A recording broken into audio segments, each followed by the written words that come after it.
Hoy vamos a traer la biografía de Évariste Galois, el matemático francés incomprendido que murió en un duelo. Es muy posible que, salvo que usted esté en contexto con la matemática, nunca haya escuchado hablar sobre Évariste Galois. No importa, lo que sí importa es hacer un repaso muy abreviado sobre su vida e intentar vincularlo con lo que sucede hoy en día en la actualidad. Sin más preámbulos, comenzamos. Évariste Galois fue un matemático francés que nació el 25 de octubre de 1811. Los registros de la época dejan constancia de que Galois estuvo en prisión hasta un mes antes de su muerte, el cual fue liberado el 29 de abril, pero él sabía que esa posible salida estuviera relacionada con su muerte la mañana del 30 de mayo. No porque estuviera enfermo, sino porque se había retado a duelo con otro hombre para salvar el honor de una dama, según se dice, el cual el matemático estaba enamorado. Pues bien, el duelo sería a las 8 de la mañana, el cual tenía como regla 25 pasos de distancia y cada uno podía portar un revólver. Pero ¿qué pasa? Se permitiría un solo disparo y solamente una de las armas tenía una sola bala. Es decir, además de que era una sola bala, una de las dos armas era que tenía esa bala, la otra no tenía. Una vez fijada la fecha, Galois pasó la noche del 28 de mayo sin dormir. ¿Y qué hizo?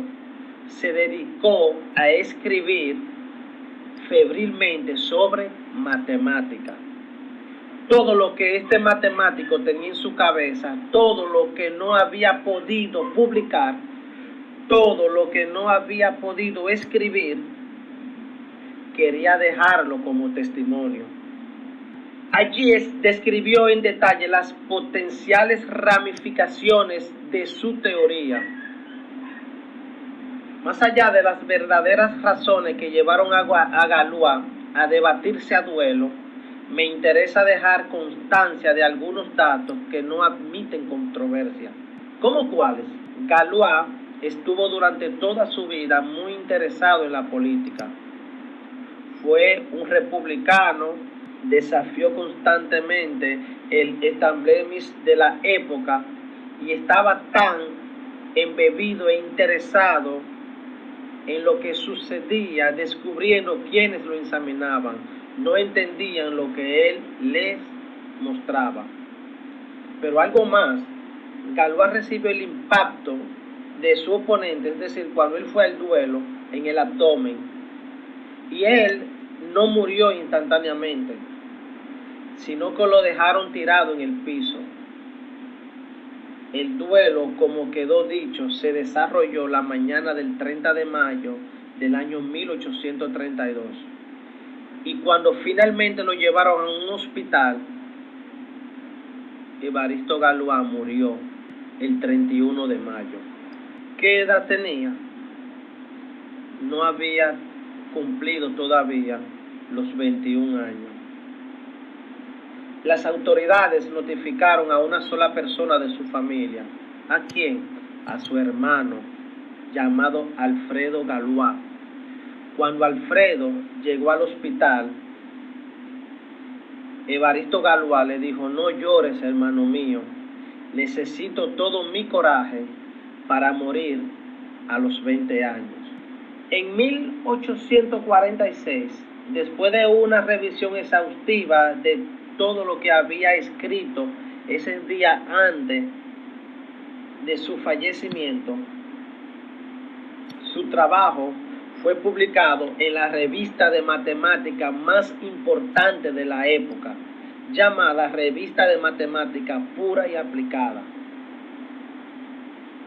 Pero, ¿qué pasó en la vida de este extraordinario matemático que murió tan joven, a los 20 años? El padre de Galois, Nicolás Gabriel Galois, fue justamente un hombre dedicado a la política y muy particularmente el líder del Partido Liberal. Quiero contar aquí brevemente el tortuoso paso que siguió Galois, que terminó con su muerte abrupta. En el camino le propongo que pensemos juntos cuánto de lo que le sucedió a él sucede hoy en múltiples colegios, escuelas, con la educación tradicional en todos los países. Bueno, pues primero, su madre fue la única educadora que tuvo hasta los 12 años. Se dedicó particularmente a su formación en latín y griego, así como también los clásicos. Nada normal en esa época, pero las peripecias empezaron después. Cuando Galois tenía 14 años, empezó a interesarse entonces por las matemáticas. En particular, encontró una copia del libro de Marie Lagrange, se llamaba Elementos de Geometría, que se suponía estaba escrito para matemáticos profesionales. Pero ¿qué pasa? Galois lo leyó como si fuera una novela y le resultó totalmente natural y atrapante. A los 15 años leyó los papers originales de Joseph-Louis Lagrange, reflexiones sobre la resolución algebraica de ecuaciones, que dieron origen a los trabajos posteriores de Galois. Sin embargo, esto me interesa enfatizar, su trabajo en clase era considerado insatisfactorio por sus docentes. ¿Por qué? Porque lo acusaban de ser pernicioso para el grupo por su falta de interés en el resto de la currícula. Es decir, a él solamente le interesaban las matemáticas.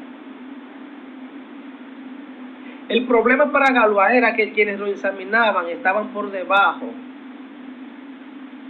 de sus cualidades intelectuales. Es decir, él tenía más conocimiento de matemáticas que los mismos profesores y entonces no lo comprendían. Luego ingresó a una escuela menor y publicó sus primeros trabajos en teoría de ecuaciones polinomiales. Galois le envió los papers a uno de los matemáticos más famosos de esa época, Cauchy, Agustín Cauchy, que era un referee de la Academia de Ciencias. Le dijo que combinara los dos trabajos en uno y que los presentara para aspirar al gran premio de matemática que otorgaba la Academia. Cauchy difería con Galois en su posición política. Uno era de un partido y otro era de otro. Y si bien Galois hizo lo que le pidiesen, igual le negaron el premio. Escúchenme, que todavía pasa eso en este tiempo. En julio de 1829, el padre de Galois se suicidó por una disputa política y eso lo afectó tremenda y grandemente al niño. Intentó ingresar nuevamente a la escuela y volvieron y le negaron el acceso. Tal fue la furia que despertó en Galois que le tiró un borrador en la cabeza a uno de los maestros, a quienes consideraban incapaz de entender lo que él le presentaba. Es decir, los maestros no lo entendían lo que él le presentaba porque el conocimiento de Galois era demasiado superior a ellos. Curiosamente, luego Cauchy le sugirió que enviara sus ideas por escrito a Joseph Fourier, otro de los grandes matemáticos de la época. Como la ley de Murphy indica, Fourier se murió días después de recibir el trabajo de Galois. ¿Y qué pasó? Los escritos desaparecieron. Finalmente, logró que algunos de ellos fueran publicados, pero la actividad política comenzó entonces a consumirle una buena parte de su tiempo. ¿Qué pasa?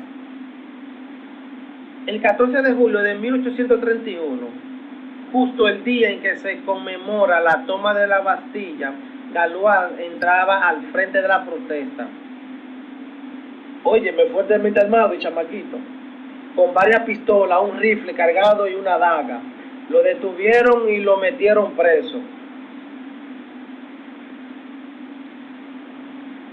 Ahí comenzó entonces a escribir lo que se le conoce como la teoría de ecuaciones.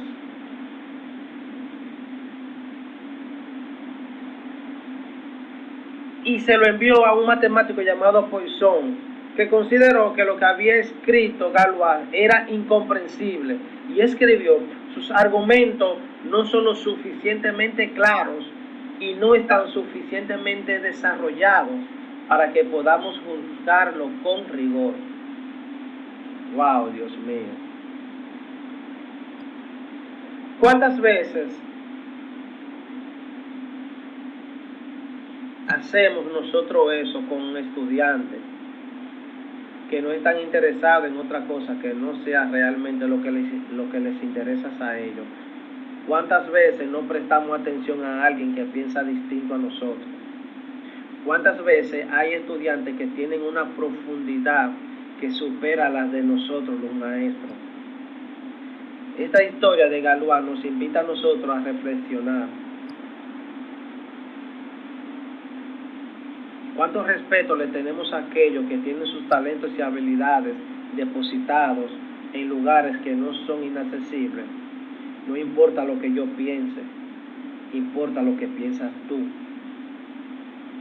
Para terminar, la teoría de Galois se estudia hoy en todos los departamentos del mundo de matemáticas y fue la precursora de lo que hoy se conoce como la teoría de grupos.